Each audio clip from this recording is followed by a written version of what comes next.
Well, the world has no shortage of challenges to confront when it comes to the effects of climate change, which, of course, is bringing about increasingly frequent episodes of extreme weather. Whether it's from heat waves and wildfires or torrential rainfalls and landslides, urban environments are particularly vulnerable to the effects of climate change, putting cities at the heart of urgent adaptation efforts. For more on this, Elena Petsani joins us now on the program. She's an expert on resilience, sustainability, and urban planning with the International Council for Local Environmental Initiatives. Elena, thank you very much for joining us today.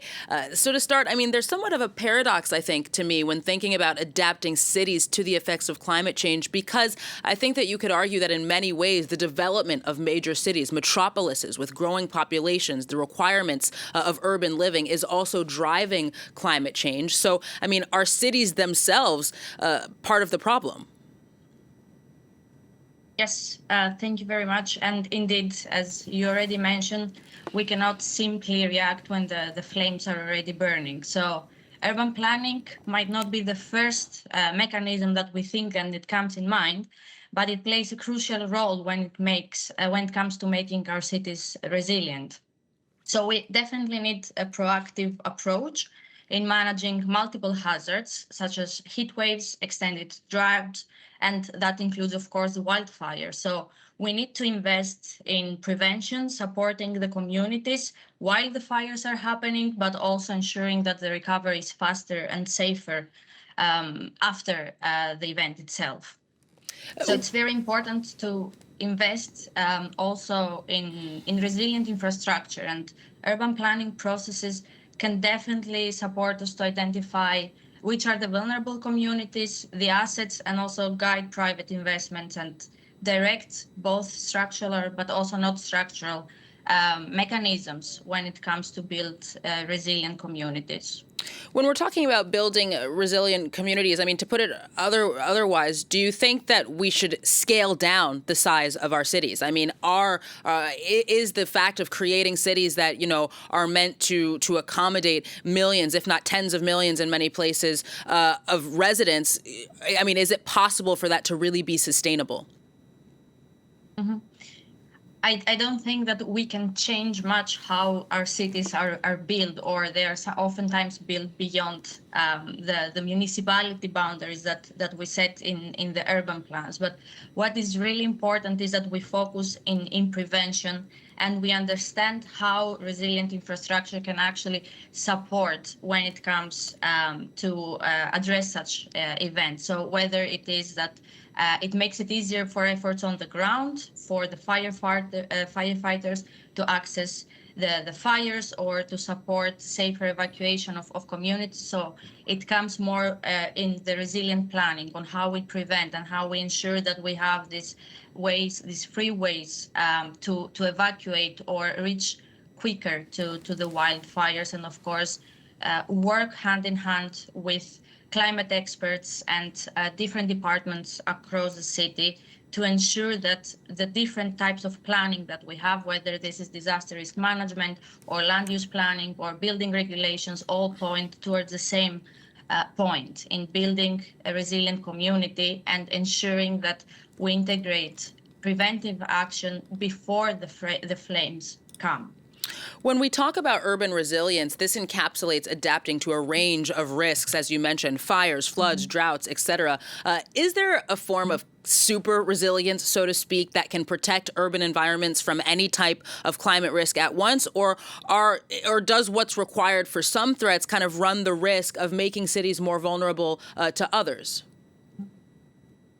So, of course, there are different ways that the cities can collaborate and work on it. There can be different types of planning that we do, whether this is urban planning or disaster risk management, or focusing on which type of infrastructure we would like to invest on, public and private investment.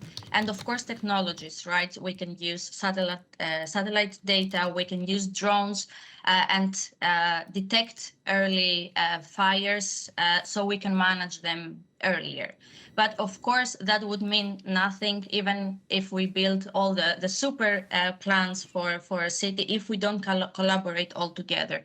It is important that different departments within the city sit together and plan as with a meaningful collaboration. So what it means to build resilient land use regulation, but also how that links to the recovery plans that the civil protection or the firefighters are planning on. So it is important to build a collaboration and sit together around the table, understand which are the vulnerabilities, which are the capacities that we have, and how we can act and prevent these fires before they come or before the summer season begins.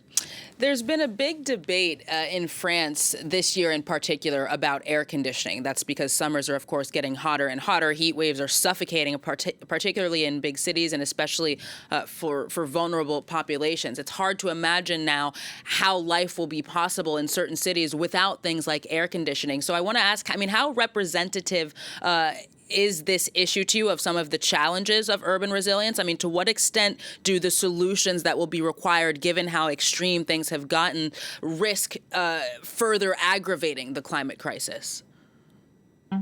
Indeed, using air conditioning that leads then to heat and urban heat islands. So that means that it's hotter, for example, in the night than before. So what is important is also investing and planning on what can be done in order to reduce the temperatures also within the city. So that can be, for example, shelters or some temporary types of projects.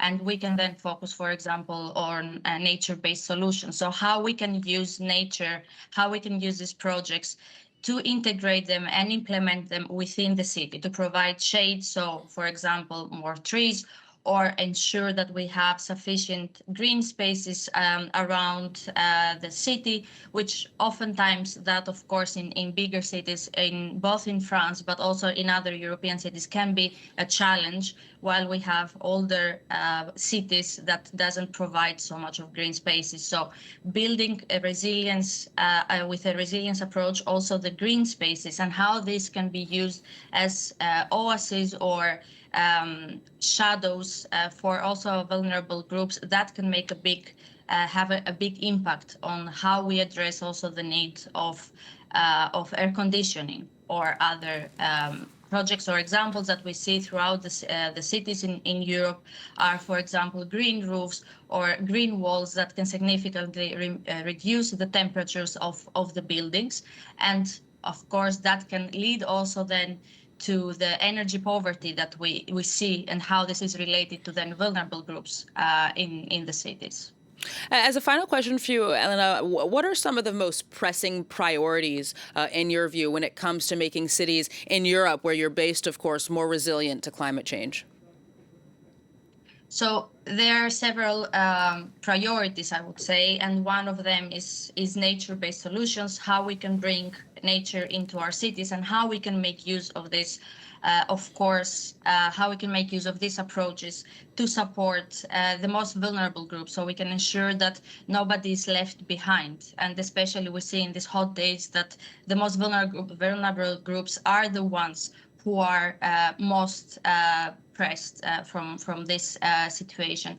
Of course, it is important that cities and regions collaborate together. I think collaboration is a core priority on how we align priorities, how we align investment, and how we can scale also investment when it comes to approaches or mini projects that are happening in the cities, but we don't see them being implemented at a bigger scale. So directing also investment towards more nature and developing more innovative approaches and technologies such as early warning systems also for the cities that can support to address heat waves, extended heat waves, or wildfires in the summer period in Europe. Elena Petsani, expert at the International Council for Local Environmental Initiatives. Thank you very much for joining us here on France 24 today. Thank you very much.